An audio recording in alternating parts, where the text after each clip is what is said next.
In today's video, we're looking at the 10 steps that I take before actually buying a stock. Everyone has their own way of looking at a stock or looking at a company. Everyone has their own techniques. One could be listening to others, which again I'm not a big fan of. You shouldn't be listening to others just based on the advice they've given you without knowing anything about the company. Now, this video hopefully will help you go in the right direction by following these 10 steps before actually buying a stock. So let's dive right into it. Now, the first one is market cap. Now, market cap refers to how much a company is worth as determined by the stock market. Okay, so if we have a look at the point of Tesla, for example, you can have a look in the finance Yahoo Finance page.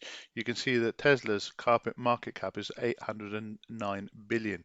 Okay, anything that's considered less than 1 billion is considered as a penny stock. A lot of people think about penny stocks as being 1 pence, 10 pence, 15 cents, but in fact, in my books, anything that's less than 1 billion is a penny stock. Okay, how do you that gives you an idea how big a company is when you start to invest in it.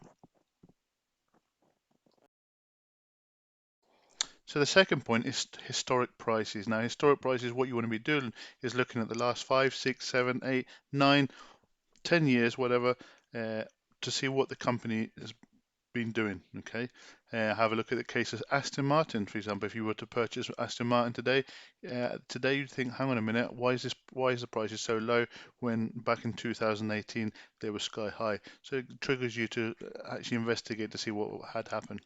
Again, if you've got the Trading 212 app, we can click on this and let's say Alibaba, and again we can do the same thing from the Trading 212 app, looking at the 1 day, 1 week, 1 month, 3 months, 1 year, or in this case, if you're long-term trader and you want to look at the max to see what it's been doing over the last few years.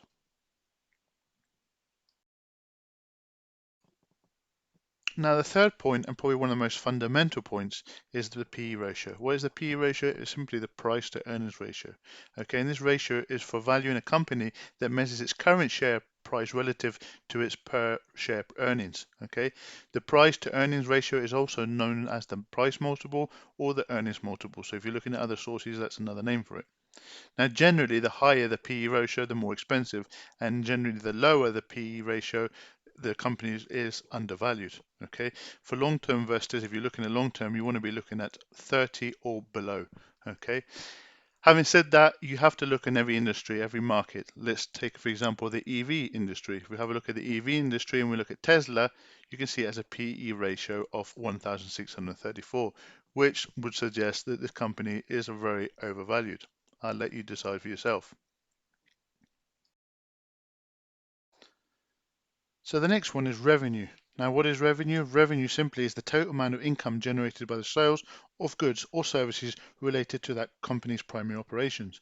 So let's say we go into the Trading 212 app and look at Alibaba, for example, click on and go right down to the bottom, and then we can see the income statement where it shows the revenue. What we're going to do is we're looking for a company that's revenue is increasing.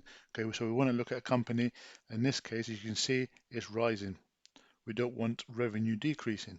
So let's have a look also at Tesla, for example, on the Yahoo Finance page. So we can click on Financials, go to the income statement, and we can see here the total revenue from 2017, for example, has increased. So this is a good sign for a company.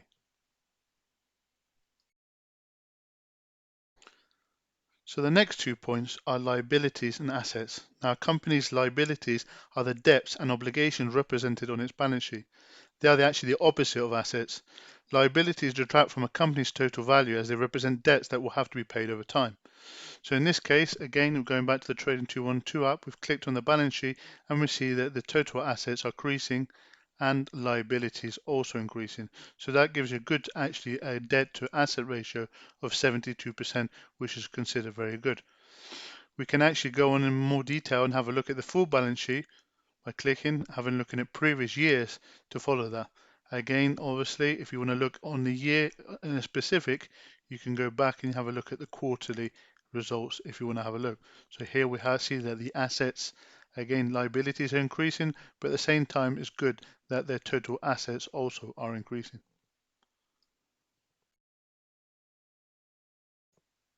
Now, the next point to look at is profits. Now, profits is depending on what type of company you're looking at, whether it be a penny stock or whether it be a big company, it does vary.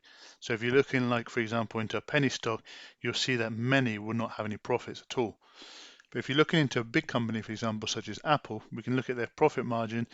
Again, on the Trading 212 app, we can see that they have just over 20% profit margin, which is very good. As a general rule of thumb, 10% is considered an average, 20% or higher is considered very good, and a 5% or below is considered a low profit margin. So after looking at all the other points, one of the good points to look at as well to see how wealthy a company actually is having a look at their free cash flow. Okay, free cash flow simply means the money they have sat in their bank account. So it's money that's free. So in the case of Apple, for example, as you can see, their cash flow has just increased year on year. And look at how it stands today. A little bit more appealing than what my bank account is anyway. Now, if all the boxes have been ticked on the financial side, we want to have a look at the management, the actual management of the company, the board of directors. So normally we do that by actually going into the company's web page on its own. So let's just take, for example, Lucid Motors as an example. So say it's a company that I'm interested in investing. So I've ticked all the boxes and I want to go in and have a look at the company. So generally you can go into their homepage and look at the company, and somewhere along the lines you'll see, for example, here the board of directors. Now what I want to do is have a bit of read about each of the board of directors, especially the CEO, being that he's the main person running the business, and to see what his experience is, etc., etc. So the idea really is to get a feel of the company. So it's not something that will make you decide invest in the company, but it does give you a good idea and moving forward. Last but not least, the company. So this goes hand in hand with looking at the board of directors, but you want to have a look at the company, what its philosophy is, and have a good deep search into what this company is doing. Look at their model, their business model, whether it appeals to you or not. And sometimes I do this just by Googling, and also, for example, going into YouTube. For example, let's just take Nokia as an example, which is one of my shares that I have. I went in and watched loads of videos on Nokia just to give me an idea of what they were doing and to give me a bit more feel of the company. So thanks for watching, guys. That's my 10 steps for looking into a company before buying. I hope you've liked the video. If you've liked the video, give me a big thumbs up. If you have any comments, you want to see any more, or want me to include anything more that I haven't included in this video, please give me some comments down below. And if you want to see more videos of this type, you really enjoyed my channel so far, just hit the subscribe button. Thanks for your support and speak to you soon.